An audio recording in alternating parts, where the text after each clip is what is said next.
Welcome to This Week in Money. I'm Jim Goddard. Today, Ross Clark from chartsandmarkets.com runs down the major markets. Commodities are on a real tear led by the agricultural sector. He also looks at bonds and market volatility. John Rubino, author of The Money Bubble and editor of DollarCollapse.com, looks at what political instability in the U.S. could do to the markets and the impact of cryptocurrency on the markets. Ed Steer, founder of EdSteerGoldandSilver.com, digs deep into what's happening with the gold and silver markets. Plus, at the end of the show, we'll have a company showcase update from American Manganese President Larry Reaugh. We'll talk to Ross Clark right after this. Media recognition from Bloomberg, Reuters, recycling trade publications, patented process for 100% recovery of critical metals, including cobalt, lithium, nickel, manganese, aluminum. American Manganese is focused on recycling lithium-ion batteries for electric vehicles. American Manganese trades on the TSX Venture, AMY, the US, AMY.V, and Frankfurt 2AM. For more information, visit AmericanManganeseInc.com or phone me, Larry Reaugh, at 778-574-4444. Welcome to This Week in Money, the source for market opinions. Here is Jim Goddard. My guest is Ross Clark from chartsandmarkets.com, where you'll find insightful market commentary and timely technical analysis. You can find him on Twitter at ChartsByRoss. Welcome back to the show, Ross. Always good to be with you, Jim. Our good friend Bob Hoy has pointed out that commodities are the most bullish they've been in a decade. What is that telling us? Well, most bullish means most number of people that are bullish. And, you know, after you've been rallying since April of last year, it's not surprising that people have got on board. And the euphoria is out there, being led mostly by the agricultural sector. Corn and soybeans just having a great move, and well, I shouldn't say just that, because copper's had a really good run as well. But copper, once it got into this 360 range, poked its head up a couple of times and has just got lost its upside momentum. So that one's looking like it's a little bit tired and ready to roll over. And when I look at my various technicals, as I say, Bob mentioned the RSI being up where it is, very high. From a pattern perspective, we have the sequentials kicking in. So we've had 9 consecutive weeks now with the CRB index, or the Deutsche Bank Commodity Index, making higher closes, and so this puts it into a vulnerable stretch. So at this point, if commodities are going to roll a little bit, then it fits what we also see in the Canadian dollar, where it typically rallies with the commodities. And you know, normally we would see a pretty good break here, unless this becomes the 2002 to 2008 style of market, where the commodities just basically ran for 6 years and the U.S. dollar dropped out of bed for 6 years. A pause would be the norm right now. Crude oil had a nice little rally. Is that going to continue? Well, no, I think that when I look at the daily and weekly charts on here, it's been a fairly steady rise. You know, 2 or 3 weeks ago, took a look at it. It really wasn't screaming out, saying anything. That's when we were sitting just shy of 50. It did manage to get up to 53.5 on this last week, and it's been enough just to push us into that overbought territory. And historically, at this point, probably look for a correction down into the high 40s, probably in that $46 to $48 range, from the 53.5 that it's been up to. And the oil stocks have been doing exceptionally well here.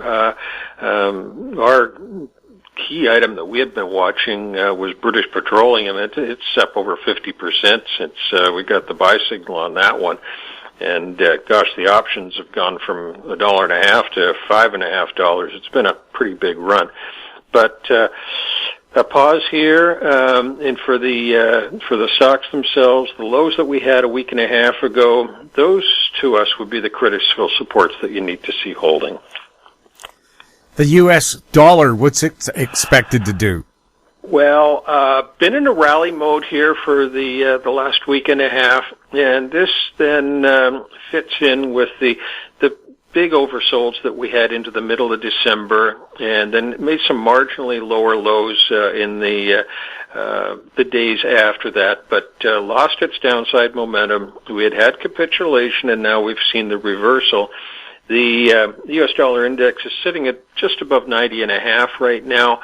And our previous experiences with this suggest that a rally to maybe another point and a quarter from here, say into that 91.80 to 92 range, would be a pretty reasonable target within this overall downtrend that we've got right now. And if the dollar's going to remain strong, that's going to keep pressure on the precious metals. So gold and silver at this point broke down a week and a half ago and stabilized for, after the 2 hard days down, stabilized, but there doesn't seem to be any real bouncing power in those right now. So strong dollar, weak precious metals for the interim, and there'll be lots of opportunities to pick those up at a later date. Ross, people are, selling a lot now? You're saying the VIX index is telling you something? Yeah, the Volatility Index. We have a model that we work with there that looks both at the short term, the VIX, VIX, and the medium term, VIXM. And when we see divergences here, where the longer term, the intermediate term one is making lower lows, sort of stepping down, while the near term is stepping up, that's been a precursor to a lot of the good highs in the last couple of years. The most recent signals that we had were back in early or mid-late October, and we at that point the S&P had been around 2,500. It did drop down, 3,500, and that dropped down to 3,200 in about a week. The previous signal to that was back in February of last year, and we know how badly the market broke after that one. So at this point, this divergence in the VIX and the VIXM showed vulnerability as far as we can see. It means that on Friday we had a decent break in the market. If there's follow-through in the next week, then I think you're looking at least the 50-day moving average, and more probably down to a lower Bollinger Band. So on the S&P, which sits around the 3,800 level right now, you're probably looking at something close to 3,500 as a reasonable target in the next month or two. Ross, is there any other area that we should be keeping an eye on right now? Well, the bonds made a good roll. We're still looking at that as continuing down. The index, the bonds are sitting, the Treasury bonds, around the 168.5 to 169. Might have a little bounce here, maybe towards 170, but overall, that uptrend in bonds is now finished from our perspective, and I'm going to be looking at 161 as a pretty good target on the downside. So for anybody who's into the bond market, you might want to take a look at the inverse items, such as a TBT or a TBF. The TBT is the leveraged item, and there can be some decent money to be made even in the bond market these days, but it's being a bear, not a bull. Ross, thank you so much for being on This Week in Money. Always good to be with you, Jim. My guest has been Ross Clark from chartsandmarkets.com. You can find him on Twitter at ChartsByRoss. Coming up, John Rubino, next on This Week in Money. Always consult your investment professional before making any investment decision.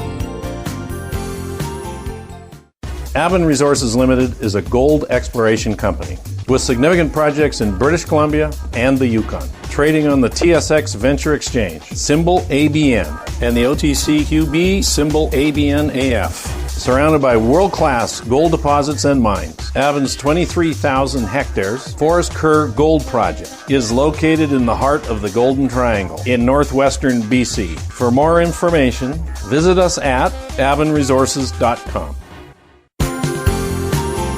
This Week in Money is archived online at talkdigitalnetwork.com. Welcome back. My guest is John Rubino, author of several books on the economy, including The Money Bubble, his website, dollarcollapse.com. Welcome back to the show, John. Hey, Jim. Good to talk to you. How are things going at dollarcollapse.com, and how can people find out more about it? Well, things are going well. This is a nice environment for a gloom and doom finance website, and I think it's only going to get better, unfortunately, for every other aspect of life. And you can, you can see what's at dollarcollapse.com just by visiting it. And then there's a tab in the nav bar that allows you to join the email list. So put your email address in there, and I'll just send you everything I publish going forward for free. And we don't, sell email lists or otherwise infringe on people's privacy at all. It'll only be used for mass mailings from dollarcollapse.com. President Trump has yet to concede the election. There's talk online that Biden will not be president. With this uncertainty, could some markets become a lot more volatile? Well, I think we're pretty much done with the whole election thing. There might be some more turmoil from protests as the inauguration approaches, but I think it's, President Biden is pretty much a done deal if he survives long enough to take office. But I'm not convinced that he's healthy enough to be a 4-year president, and certainly not a 2-term president. So we'll see about that. I think so much damage has been done by this election that has really nothing to do with whoever ends up being president. It's just that, the U.S. proved itself incapable of running a coherent election, and then incapable of managing the resulting protests. That can't look good for the rest of the world. I mean, if you're thinking about buying treasury bonds or something like that, now you kind of have to wonder if they're really the safe haven that you've always thought they were, because we just don't look that confident. So we really have to get our act together technically. Forget about policy. We just have to prove that we can do things without screwing them up going forward. And I don't think that's a done deal. I don't think that's a guarantee, because when you screw up your finances, your politics are kind of screwed up by implication, and then that feeds back into finance. And we're in one of those feedback loops right now where everything that happens makes everything else worse. So, I'm not optimistic about the next few years here. As some social media outlets ramp up censorship, is an opportunity being created for other social media companies to take their place? Yeah, that's a very interesting thing that's happening right this minute. Basically, a handful of big social media companies use first mover advantage to monopolize their space.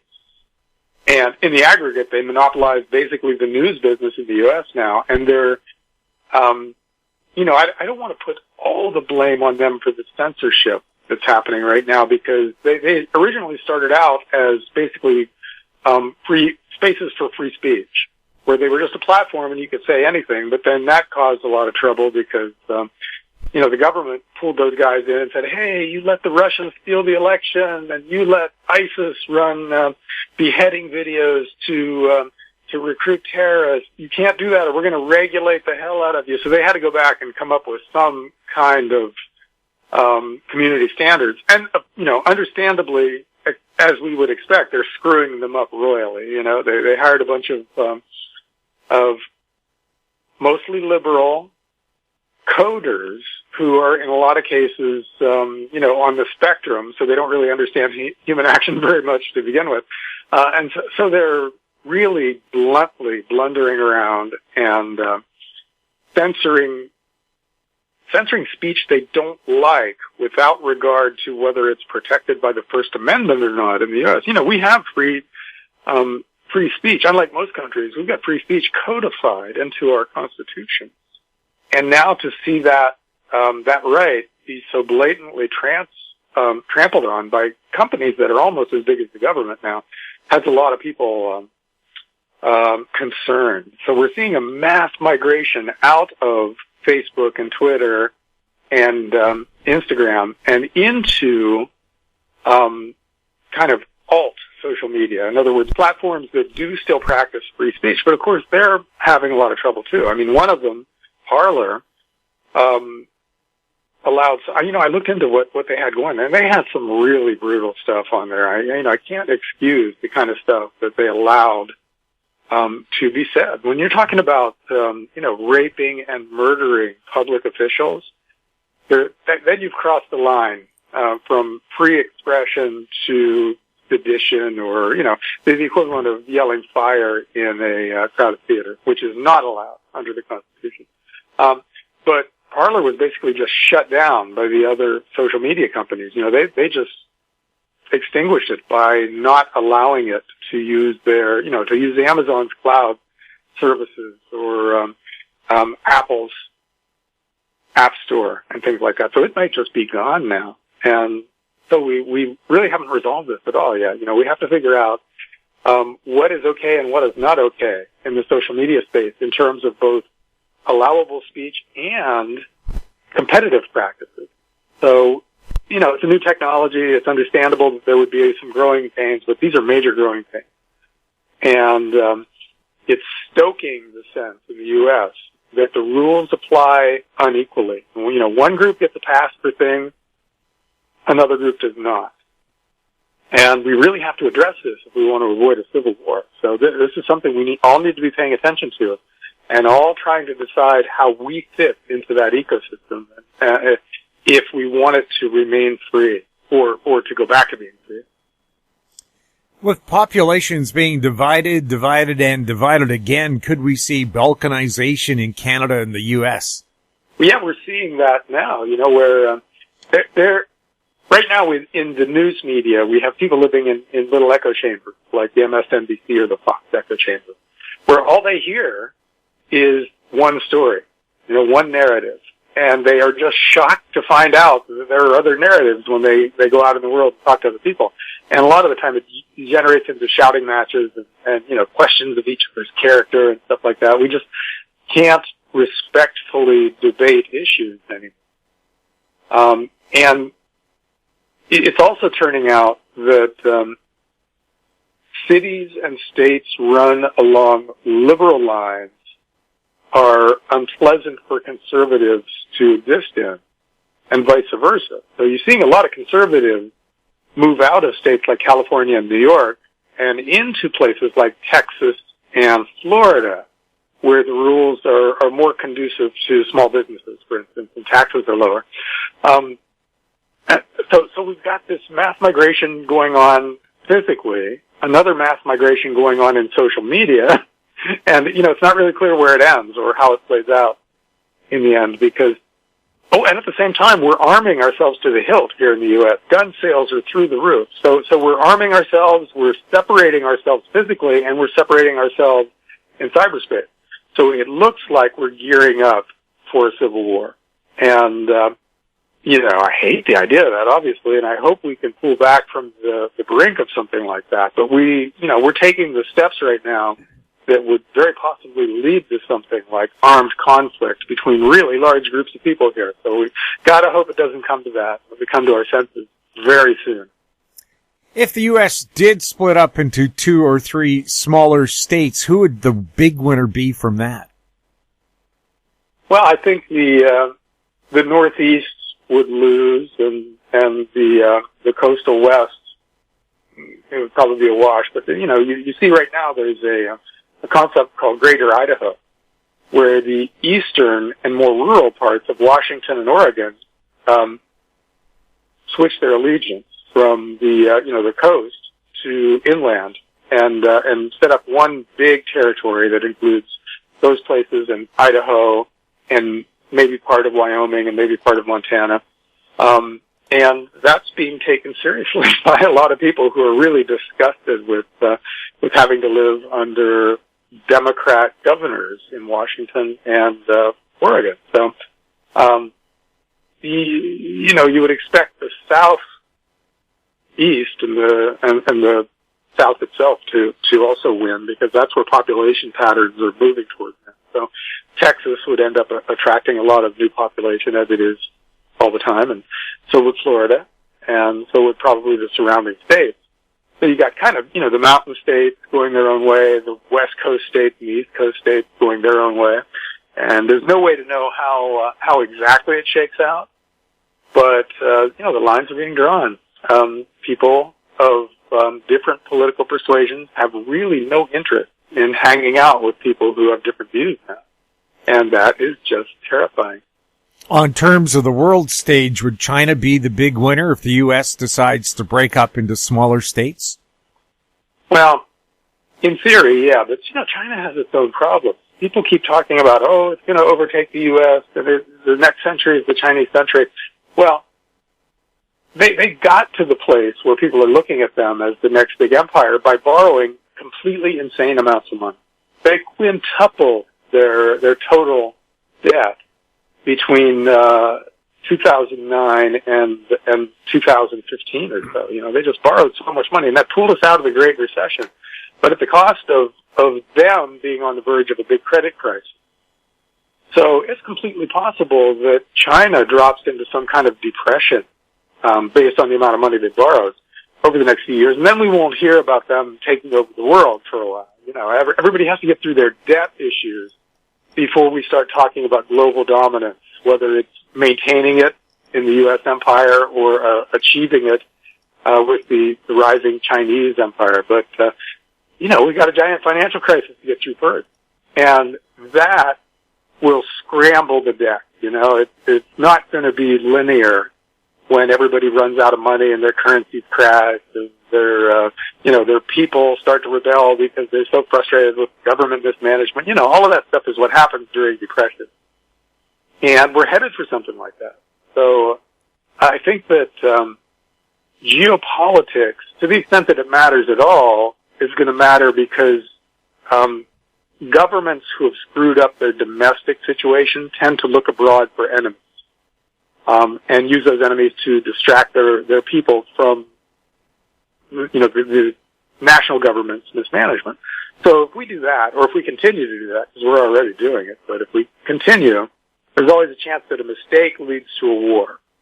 And that is the absolute worst case scenario. There's no financial crisis scenario, as bad as some of them are, that can hold a candle to a war using today's weapons. Because we don't have any idea how hypersonic missiles and remote-controlled drones piloted by artificial intelligence and things like that are going to play out. We just don't know what they'll do. Along with cyber war and chemical war and biological warfare. We have all of this stuff now. So if we unleash them, the world changes in ways that we can't even imagine. So, we got to be far more careful about geopolitics, I think, than we do about finance. Because, you get through financial crises with some difficulty, but at least in a way that's, that's visible and predictable. You do a currency reset, you have a burst of inflation, you go to a form of sound money, you scale back some of the excessive government programs, and you kind of sort of muddle along. We can do that. But war, there's no muddling through a war with today's weapons. So that's the thing we really have to avoid. Sure, and China just recently used pulsed microwaves to start to cook the insides of Indian troops occupying a mountainside in the Himalayas that they wanted. Modern war does sound pretty messy. Well, it sounds more like something out of Star Trek than anything that belongs on a planet. These are just incredibly powerful weapons and very unpredictable, and they shouldn't be used in a small space, and that's what we're kind of gearing up to do. Very scary. We'll have more with John Rubino right after this. Value from success, growth, and discovery. Golden Arrow Resources is a well-funded gold-copper exploration company with proven management and prospective properties in Chile, Argentina, and Paraguay. Golden Arrow trades on the Toronto Venture Exchange, symbol GRG, on Frankfurt, symbol G6A, and the OTCQB, symbol GARWF. For more information, visit us at goldenarrowresources.com or call Sean at 778-686-0135. This Week in Money is archived online at talkdigitalnetwork.com. Welcome back. We're speaking with John Rubino. John, the Dow hit 31,000 points this week. Does the Dow look bullish for 2021? Well, stocks in the U.S. at least are so overvalued because, the only way you can make a bullish case is if the government just creates trillions and trillions of new dollars and just tosses it out there into the banking system. And a lot of day traders get a hold of that money and start buying things that they recognize without regard for the value of the stocks that they're getting. And that's certainly possible. That could happen. But there's no fundamental way that you can be optimistic about the U.S. stock market right now. So I don't know which is the more likely scenario. Continued inflation via massive amounts of new government spending leading to speculation, which pushes stocks up even more, or this huge crash of a wildly overvalued stock market going back to its intrinsic value of 1/3 today's prices. Either one of those could happen. In fact, I'm adding a little bit at a time to my stock market shorts just on principle. This market has to be shorted based on its valuation. So I'm doing it, and so far it hasn't worked out. Although last Friday I shorted Tesla, and that's doing okay so far. That short position has worked a bit to begin with, although it's way too soon to declare victory. That a lot can happen there too. Tesla is a really unique, interesting company that is a darling of the Robinhood day traders. So they could bid it up from here, just as they bid it up from 400 or 500 points ago on its stock when it was already overvalued. So it has doubled and tripled from a point where it was already a pretty classic short candidate. So, I don't think it's a lock that a short position in Tesla works from here on out, but I think there's a good chance because it's, for your listeners who know what PE ratios are, Tesla's PE ratio is 1,700.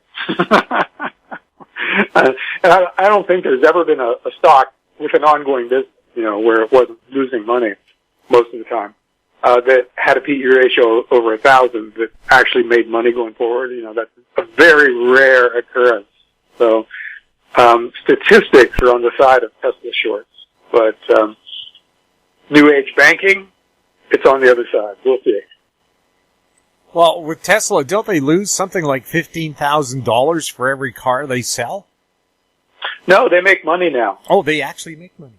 Yeah, they do make money now, and they're selling more cars, and their models are well received. They're a successful company.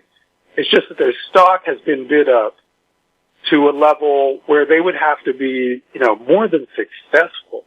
Right now, they're more valuable than the next 10 car makers combined. And, they're in the car business. They still have to build, get all the raw materials and all the components together and then pay people to put those components together into a car in order to sell a car, So you can't have super wide margins when you're in the business of selling physical stuff. It's not the software business where you can sell an extra 1,000 copies of your program just by forwarding files to people for zero cost. With a car company, you got to actually build the thing. So there's a limit to how wide their profit margins can be, especially now that everybody else is making electric cars. So all of a sudden, the world is going to be awash in electric cars, which will, from a competitive standpoint, erode Tesla's margins, and then it will also push up the price of raw materials that go into batteries and things. So that will erode everybody's profit margins from a cost perspective.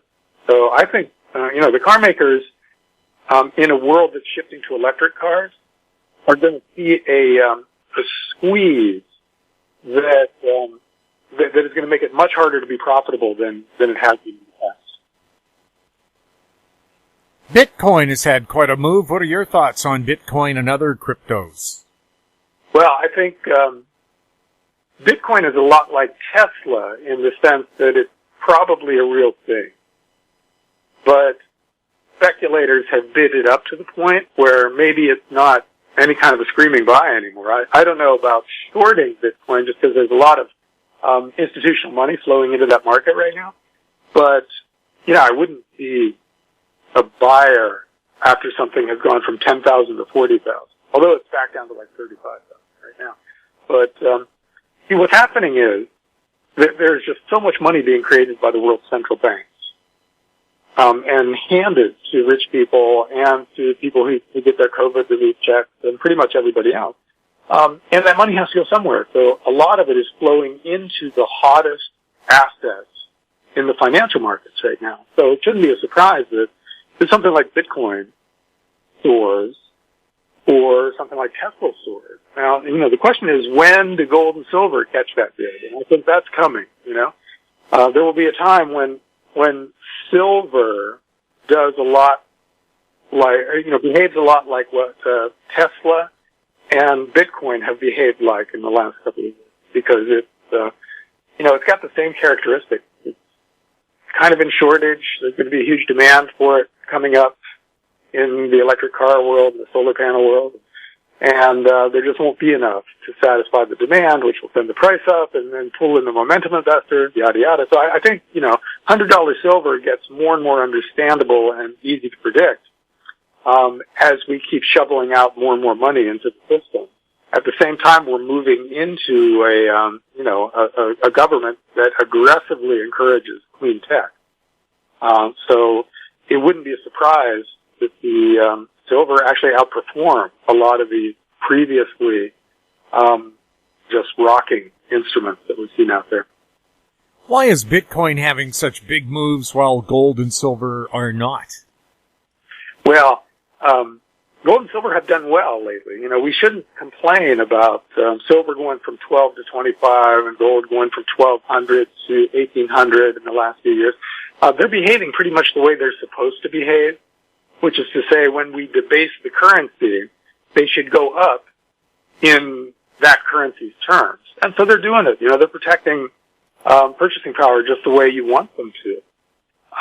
But I think there's one of those parabolic moves coming at some point when people just kind of panic out of the fiat currencies because, the next $3 trillion stimulus package is coming down the pike and man, what is that going to do to the value of the euro and the, all of that? It's going to cause people to reevaluate their treasury bonds and their bank accounts and start looking for safe haven assets. And that will send gold and silver straight up. So that day is still coming. But in the meantime, they're doing okay. We shouldn't be complaining about what precious metals have done lately, even though we would like them to do a lot more going forward. Is Bitcoin as safe as an investment as gold and silver? No, physical gold and silver are much, much safer than a cryptocurrency in today's world, especially if that cryptocurrency is held in a wallet online. Okay, if you're any online asset, anything that depends on the functioning of the internet and the safety of sites that are being attacked by hackers continuously right now, those are not safe assets. Just because the place where they exist are not safe. If you've got Bitcoin on a hard drive, then it's kind of analogous to gold and silver coins at home. But those things aren't perfectly safe either, because you can lose the hard drive. The hard drive can break for whatever reason. You can lose the password to the hard drive, which somebody just did. There's a guy out there, poor guy, who bought a bunch of Bitcoin, put it on a hard drive years ago. The Bitcoin is now worth $270 million US, and he lost the password to the hard drive. And it's a hard drive that's set up so you get 10 tries. And if you put in 10 incorrect passwords, it permanently encrypts the data on the hard drive, and then it's lost. So he's got 2 more tries, and $270 million at stake. So you can't say Bitcoin is a risk-free asset in that circumstance.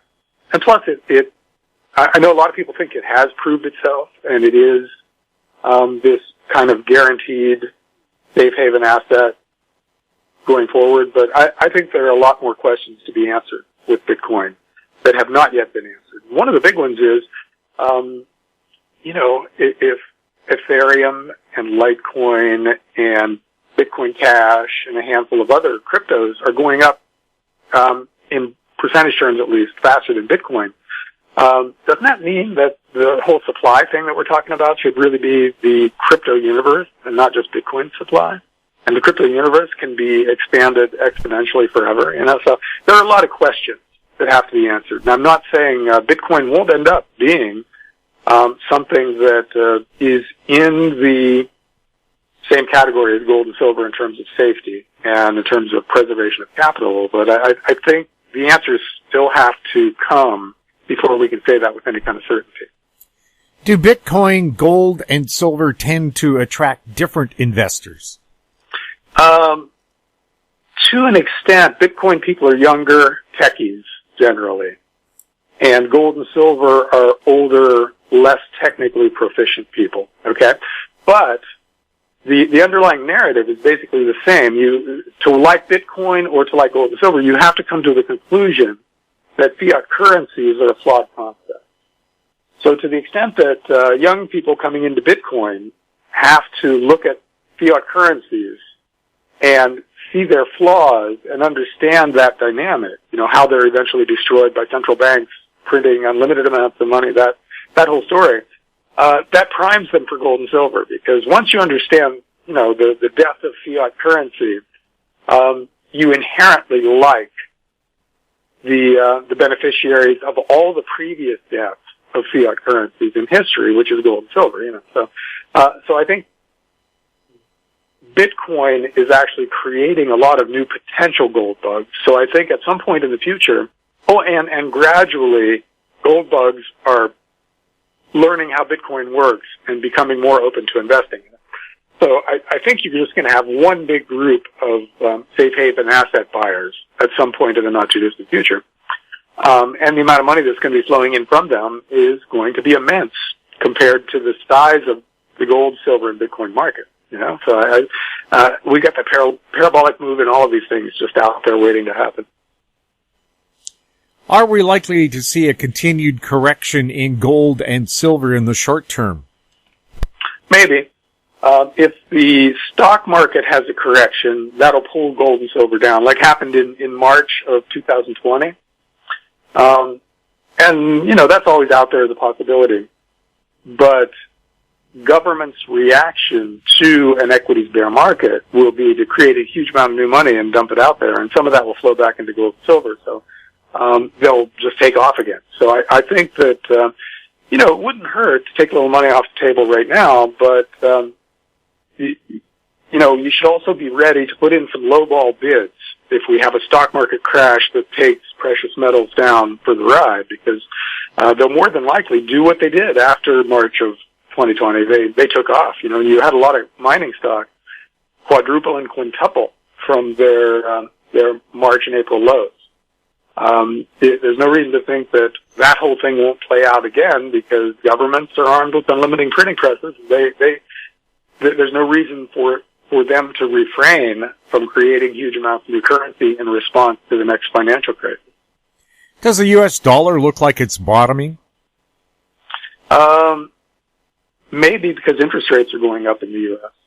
So it might be a temporary bottom in a long-term decline. Because remember, the dollar has been losing value basically forever. Since 1971, when we went off the gold standard, the dollar has lost about 95% of its purchasing power, and it continues to lose purchasing power at 2 or 3 or 4 or 5% a year, depending on your preferred inflation measure. And that's not going to stop.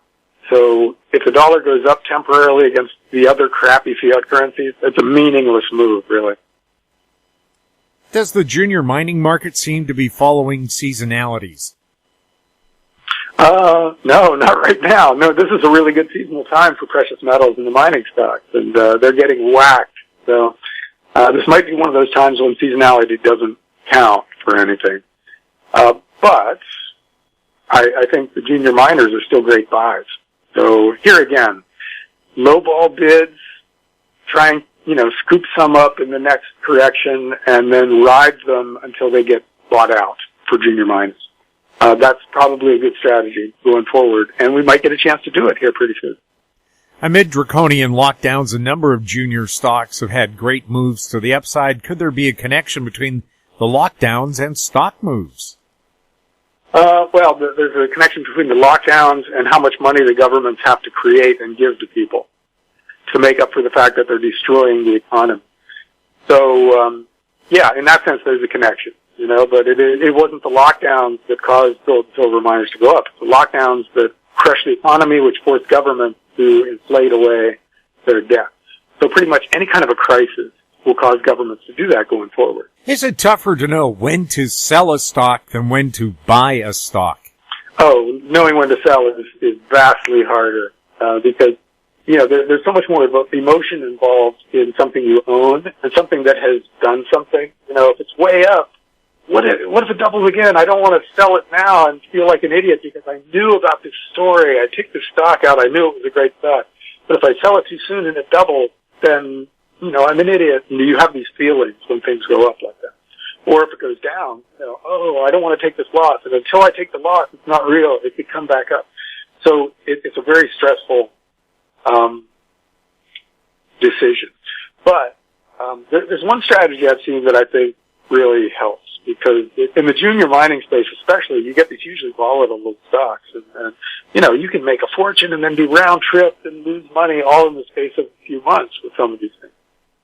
So what the smartest investors in this space that I've ever talked to do is if they buy a junior mining stock and it goes up, they take some money off the table. They take their original investment out, and then they're just playing with house money, which has a much lighter emotional load, and they can let that run more easily without stressing over whether that's the right thing to do or not, because they've already taken their money out. That's not their money anymore, and that's really helpful because you make your biggest gains with really with anything, but with junior miners in particular, by letting them run to fruition. In other words, letting them go up 1,000% and then be bought out, rather than selling them after 200%. But it's hard to do that emotionally. But if you do it with just the money that you made after you took out your original investment, it's a lot easier. And so you end up making way more money in the end on one of these big cycles. What's the biggest win you've ever had in the markets? You know what?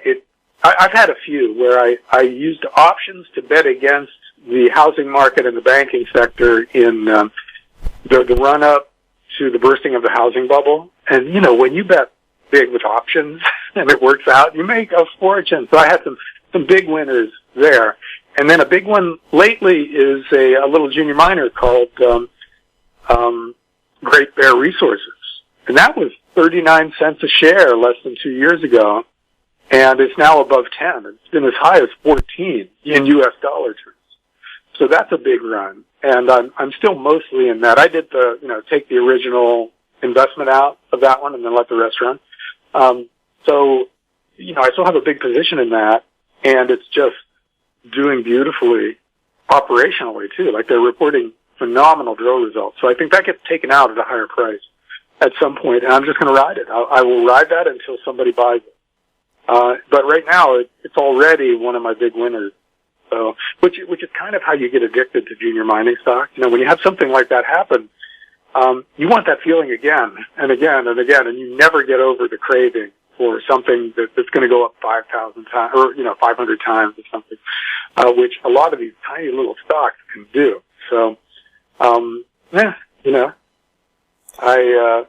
I'm always out there looking for the next big win like that, and trying to be cautious when I do it. But I admit it, kind of an addiction. Once you've had a couple of things like that happen, there's a compulsion to go make it happen again. What do you think the next hot sector could be? Well, something that's already heated up but should get hotter is basic raw materials now, because in the U.S. we're inaugurating a government that is very big on clean tech. They're going to actively encourage solar panels and electric cars and geothermal this and biofuels that, and the raw materials that go into a lot of those things are already in kind of short supply, and they're going to be in shortage if we try to go all electric, with the auto fleet, or try to completely replace coal and natural gas with solar panels. So nickel, copper, and silver. Silver goes into a lot of those things, and there really isn't much silver out there. So I think there's a decent chance that silver gets swept up in all of this. And the industrial metals, which, we can include silver in that category for this conversation, goes along with it. You'll make a lot of money in commodities if this plays out the way that it's likely to. John, how can people sign up for dollarcollapse.com? Well, just come on over, and there's a tab in the nav bar where you click on it, you put your email address in, and you're on the list. You'll get everything I post going forward. John, thank you so much for being on This Week in Money. Thanks, Jim. My guest has been John Rubino, author of several books on the economy, including The Money Bubble, his website, dollarcollapse.com. He was speaking to us from Washington State near the Port Angeles area. Coming up, Ed Steer next on This Week in Money.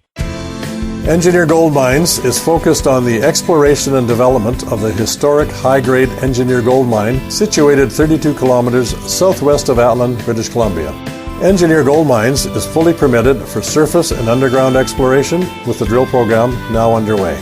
Engineer Gold Mines Limited trades on the TSX Venture Exchange, symbol EAU. For more information, please visit us at engineergoldmines.com. This Week in Money is archived online at talkdigitalnetwork.com. Welcome back. We're speaking with Ed Steer, the founder of Ed Steer's Gold and Silver Digest online at edsteergoldsilver.com. He's also director of GATA, the Gold Antitrust Action Committee. He's speaking to us from beautiful Merritt, British Columbia. Ed, welcome back to This Week in Money. Well, thanks for having me on, Jim, and good afternoon to you and to all your listeners. Ed, what are you seeing in the latest commitment of traders' reports for gold and silver? Well, it's Friday afternoon. It just came out about an hour ago, and as expected, because of the engineered price declines of last Wednesday and particularly last Friday, there certainly were improvements. The commercial traders, as is always the case, they were big buyers, and the managed money traders were the big sellers, and the commercial net short position certainly improved in both precious metals. The big eight shorts are still massively on the hook. They only managed to improve the short position by a little bit, but the market structure of the COT right now is very, very bullish, and the price action today, which is not very happy to see on a Friday, is very similar to what we saw last Friday, except not as bad. And all that's done is all the improvement we had during the week was prices rising has all vanished. So we're back to where we were last Friday. So the COT report was as expected, and it's from a COT perspective, it's ready to go to the upside if the powers that be allow it. Does the U.S. dollar look like it's bottoming, and could this lead to a deeper gold and silver correction? In my newsletter for the last couple of months, say the last 6 weeks or so, every week, every 2 or 3 days, I mention the fact that the dollar index is really hugely oversold, and it has one of the biggest short positions on record on it. And if the powers that be and the big eight shorts decided they wanted to run the shorts, they could certainly run the dollar index up to heaven only knows what price, and of course that would not help things with the precious metals. So the dollar index, the dollar is doomed anyway, but it's going to have some pretty wild counter-trend rallies, and whether they happen by natural forces or whether they're engineered remain to be seen. But there's no question about it. The dollar index certainly is a sort of Damocles hanging over the precious metals in the short term. How are gold and silver stocks holding up in this correction? Well, they're doing just about what you would expect to do. When the prices are rising, the stocks rise, and when they fall, the stocks fall.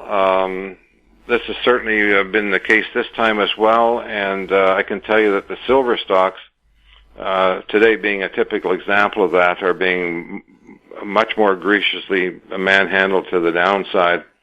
So the silver stocks are not doing well at all compared to, say, what the gold stocks are doing. But, they're all going down in unison, and although it's not happy to look at when we look at our stock portfolios, it's just part of what happens when the prices are being engineered lower. The stocks follow, and we just have to grin and bear it until we reach the bottom. Ed, who's behind the manipulation of the gold and silver markets? Well, there was a time when J.P. Morgan was the chief instigator, and they became so when they took over Bear Stearns in 2008. This is something that silver analyst Ted Butler has been going on for more than a decade now. And they were the biggest short seller. They were the short seller of last resort because they took over Bear Stearns short positions, which is one of the reasons it caused the company to go under in the first place. So they were massively short gold and silver, and they were always the short sellers to show up to prevent the price from blowing sky high. But that big downdraft we had in March, which everybody remembers, where gold was sold down, $200 or $300, and silver was down, 10 or 12. It was just a huge and brutal takedown. That was a J.P. Morgan operation, and during the process, they managed to eliminate their entire short positions in both gold and silver, and as of the COT report today, they're net long gold and silver by a few thousand contracts. So they've managed to extricate themselves, and the big eight traders underneath them are now on the hook, and J.P. Morgan is scot-free. And so J.P. Morgan's really not a force in the precious metals market. It's the other big eight traders in both gold and silver, and they're all the same. The number one short seller now would be Citigroup, HSBC, Scotiabank, maybe Goldman Sachs, Morgan Stanley, a couple of European banks, Paribas maybe.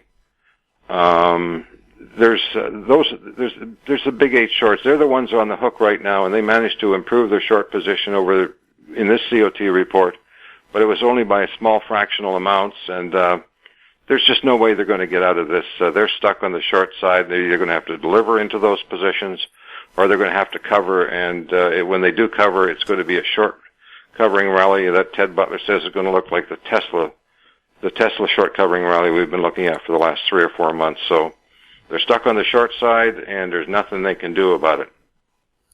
Overall, are you bullish on gold and silver stocks for 2021? Oh, absolutely.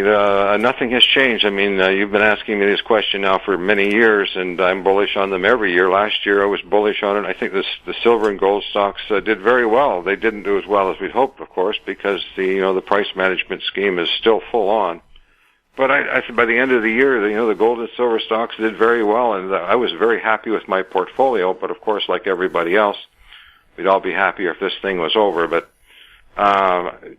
things are, right now things are not very happy looking, but it's only the 15th of January. We've got 11 and a half months left to go. And there's no question in my mind that gold and silver stocks and the metals themselves are going to be markedly higher than they are today. So my advice to everybody is take a pill and have a glass of wine or have a beer. Enjoy the weekend because there'll be another day. We'll have more with Ed Steer when This Week in Money returns. Don't miss out. Stay informed. Receive the HowStreet.com weekly recap with thought-provoking podcasts, radio, and articles delivered to your inbox. Sign up for the HowStreet.com weekly recap on our homepage at HowStreet.com. This Week in Money is archived online at talkdigitalnetwork.com. Welcome back. We're speaking with Ed Steer. Ed, are we likely to see a physical shortage of silver anytime soon? Well, it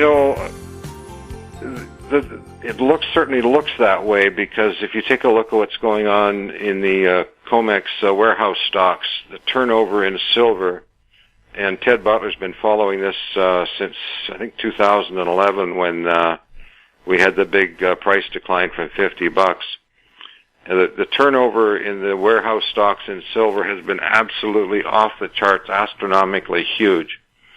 And J.P. Morgan, of course, has been skimming silver out of that. But the thing is that there's so much turnover, that there's a shortage out there, because the turnover in silver is many magnitudes larger than it is in any other physical commodity. So it's pretty much hand to mouth out there for silver right now. It's difficult to get retail silver.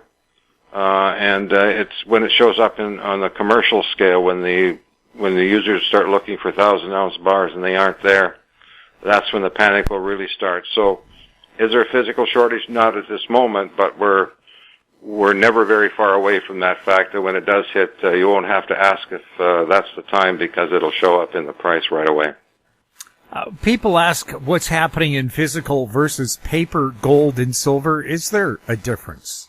Well, there certainly is. I mean, the paper market, the COMEX futures market, is controlled by the 8 large traders in gold and silver, and between those 8 traders are short more than 50% of the entire commercial net short positions in both gold and silver. And since they're on the short side, they 100% control the price. It doesn't matter what the other 49 or 48 or 45% of the traders do. So they control the price, and that's exactly what they're doing. You're witnessing that today. That's them in the marketplace right now. But as far as the physical market is going, the demand is still extremely strong. I don't care whether you're looking at retail sales, because there's still not a lot of product out there. There's more out there now than used to be, but physical demand is still strong. You take a look at the ETFs, other than GLD and SLV, and the amount of silver going into them, silver and gold going into them, hasn't changed. It's still going up all the time. There was a huge 2 million ounce deposit in SIVR yesterday. And so the smart money is still pouring into the precious metals in a physical sense, even though the price is being controlled by the paper market. And it's my opinion that the powers that be, the smart in the know money, knows that silver and gold prices are going to be far higher one of these days, probably this year. And they're preparing for that day. So right now the paper market controls the physical market, but the physical market is well aware of that, and people are piling into it regardless. How is the gold-silver ratio looking? Well, back in March, when J.P. Morgan pulled off that big stunt, it was up, I think it was 125 to 1, which was the most biggest blowout in the history of the precious metal. Keith Neumeyer, last time I listened to him, CEO of First Majestic Silver, said that, they dig gold and silver out of the ground at a ratio of 8 or 9 ounces of silver for every ounce of gold. So at 125 to 1 way back in March, that was absolutely ludicrous. Right now it's down to around 73 to 1, which is still ludicrous. And pretty much everybody and his dog out there knows that it should be far, far lower than that. And when this thing is all said and done, I expect the gold-silver ratio to be something under 20. So even if that happens, we're looking at a price of silver 3 or 4 times what it is today, and that's where it should be right now. So it's down from where it was, but it's got a lot further to go. John Rubino, in the interview just before this one, said silver could be considered to be an industrial metal with a huge demand increasing for solar and electric cars. Is that a factor, and does manipulation keep the price down artificially? Oh, of course. I mean, the industrial demand for silver hasn't gone down one iota in the last 20 years. As a matter of fact, it's growing every year in every application. And whether it be electric cars, which is the newest and greatest thing coming along, or solar panels, which have been around for a while and getting bigger every year, the industrial demand is huge. And like you asked, the question you asked before, is there going to be a physical shortage of silver? Well, there certainly will be. It will be industrial users that drive it. And then, of course, once the price starts to take off, the retail demand is going to kick in big time, and it's going to be a double whammy. So there's no question about it. The industrial users are going to be looking down the barrel of a shortage one of these days, and the ones that Mr. Rubino was talking about are very good examples of that. Ed, can you tell us a bit about Ed Steer Gold and Silver? What's the company all about? Yeah, well, I've been I wrote for Casey Research for 8 years, and I've been on my own with my own newsletter for the last, it's almost 6 years now I've been writing it. It's Ed Steer, I don't even know what my website is. Just Google my name, Ed Steer, S-T-E-E-R. My website will come up, and you can read. There's a sample column there you can read to see what kind of information I put out. I write about 260 columns plus a year. And the cost is US $100, which at today's exchange rate for Canadian subscribers would be around $126. So you get an awful lot for not a lot of money.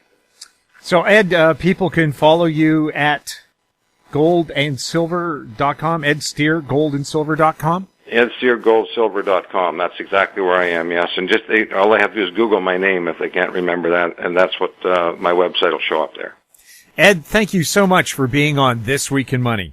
My pleasure, Jim. Good talking to you. My guest has been Ed Steer, founder of EdSteerGoldandSilver.com. He's also a director of GATA, the Gold Antitrust Action Committee. He was speaking to us from Merritt, British Columbia. Our conversation took place on Friday, January 15th. And that wraps up our show for this week. We'd like to thank our guests, Ross Clark, John Rubino, and Ed Steer, and thank you for listening. If you have any questions for the show or our guests, you can send them to info@howestreet.com. Now stand by for a company showcase update from American Manganese President Larry Reaugh. I'm Jim Goddard. We'll be back next week with more This Week in Money. Comments made on This Week in Money are an expression of opinion only and should not be construed in any manner whatsoever as recommendations to buy or sell any financial instrument at any time. Archived online at TalkDigitalNetwork.com. This Week in Money is a production of Howe Street Media Incorporated. Executive producer is Tom Allen. Welcome to Company Showcase, an advertising feature on HoweStreet.com. I'm Jim Goddard. I'm speaking with Larry Reaugh, CEO and President of American Manganese. Welcome back to the show, Larry. Jim, I always love being on the show. Larry, you had a news release earlier in the week. What was in it? Well, it was talking about the Wenden stockpile and our testing project, and that is underway now with Cometco. And, they're looking at initial steps of assaying and varying size reductions of the samples, which is really just grinding, and come up with the ultimate step that we can leach, and or the size that we can leach readily. And so that's an excellent thing. It's great to be back talking about our manganese project, which has been dormant now for 10 years, well, not 10 years, but about 8 to 9 years, 8 years at least, and it's because of our feasibility study. So I just want to remind people about what the manganese is all about. Well, the first thing that you have to remember is the U.S. has no production of the manganese. And all their deposits are very low grade. So they're dependent on the outside world for manganese, and as you can see, I smell a lot of turmoil coming up in the next few weeks or months, and manganese is going to be critical. And because you can get some out of maybe a little bit out of Mexico and some out of South America, but you have to go offshore for the rest of it, and that's not a good position to be in. And remember, the simple thing about manganese, we know it's used in batteries, we know it's used in specialty steels, and but you can't make steel itself without manganese. There's no substitution for it, and if you can't make steel, the world stops. So we think that we're in the right spot. We're glad to get the focus on the manganese. We have made deals with the DLA, the old Department of Defense, and we're looking forward for the next 47 weeks, whatever, of producing results from the sampling program we took. Now, I know that there's some shareholders out there that have been involved with the company since, ever since we started working on the manganese projects, and that was a lonely road to tread. We were one of the first companies to start talking about manganese in any kind of a continuous basis, and we did a lot of work. We drilled hundreds of holes, or at least well over 100 holes, and one of the areas that we drilled was the BLM land, which was in the Tillery Peak area, and believe it or not, that seemed to have the better results. At least double what we were talking about, which was, say roughly 2%. So we actually completed a feasibility study on that, a pre-feasibility study on that at a cost of about $2.5 million with Tetra Tech, one of the largest engineering firms in the world that does feasibility studies. And after announcing the feasibility, let's put it this way. When we were starting to get the feasibility underway, the price of manganese started to collapse. And it was a race, I can almost say, to the bottom. And because, the prices that we had anticipated disappeared. And I think we were still, feasible at the time, according to the studies that we did on manganese and the studies that we paid for, and that we were still in the ballpark. But the Securities Commission said, no, you're going to have to use a three-year trailing average on manganese, which actually lowered the price more, and it was not a feasible project. And in hindsight, they were right. I mean, the price broke through even their three-year trailing average. So that went on the shelf. Now, the one thing that I want to mention about that is that we did most of our testing work for electrolytic manganese metal, and we started to look at the battery side of it in 2010, and we did some test work with Cometco on that, and we got high purities and high results on that, and high recoveries. And the interesting aspect of that, going down that path instead of electrolytic manganese metal, is the footprint would be immediately reduced by 40%. And that's significant. Our costs were going to be about $450 million, and a 40% reduction would take us down below 300. And the simple reason for that is that electrolytic manganese dioxide for batteries and other uses is 40% oxygen, which is free. And whereas the metal, it has to be 100% metal.